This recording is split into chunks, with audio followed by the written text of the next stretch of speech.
Welcome to engine rebuild series. ఈ వీడియోలో crank కేస్ని clean చేస్తున్నాను. నీట్గా ఓవర్ నైట్ సబ్మర్జ్ చేసి వదిలేసాను డీజిల్లో. డీజిల్ ఈజ్ అ సాల్వెంట్ అనమాట. బేసిక్గా డీజిల్తో అడ్వాంటేజ్ ఏంటంటే అది అల్యూమినియంతో రియాక్ట్ అవ్వదు and it is much effective at dislodging built up grease and carbon. So చాలా తక్కువ ఎఫర్ట్తో చాలా ఫాస్ట్ క్లీనప్ అయిపోతుంది. సో అందుకే I decided to go that route. And డీజిల్తో ఓన్లీ ప్రాబ్లం ఏంటంటే మన వర్క్ అయిపోయిన తర్వాత దీన్ని సేఫ్గా డిస్పోజ్ చేయాలి. సో దానికి డీజిల్ డిస్పోజ్ సెంటర్స్ ఉంటాయి ఆర్ కొన్ని ఆటో స్టోర్స్ కూడా తీసుకుంటాయి డీజిల్ని.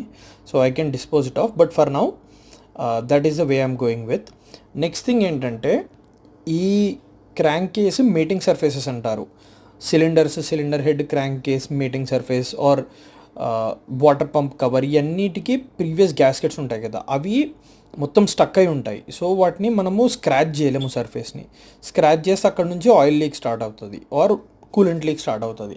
సో ఇదంతా అవాయిడ్ చేయడానికి నేను ఏం చేస్తున్నా అంటే నీట్గా fine grit sandpaper, like for example 300 or 1000 grit sandpaper తీసుకొని ఆ సర్ఫేసెస్ని వెట్ శాండింగ్ చేస్తున్నాను.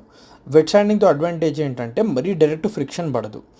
ఒకసారి అది అయిపోయిన తర్వాత ఇంకా క్రాంక్ కేస్ని వాటర్తో హోస్ డౌన్ చేసేసాను so that A diesel residue ఉండకుండా.